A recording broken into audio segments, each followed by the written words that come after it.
Paswerteng hapon po mga ka-STL. Narito na po ang resulta ng STL Pangasinan para sa araw na to, second draw.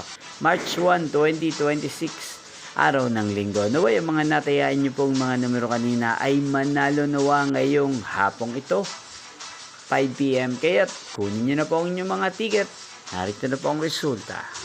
Ang mga numerong nanalo sa STL Pangasinan ngayong hapong ito, March 1, 2026, 5 PM, second draw result, 26 at 6 in exact order.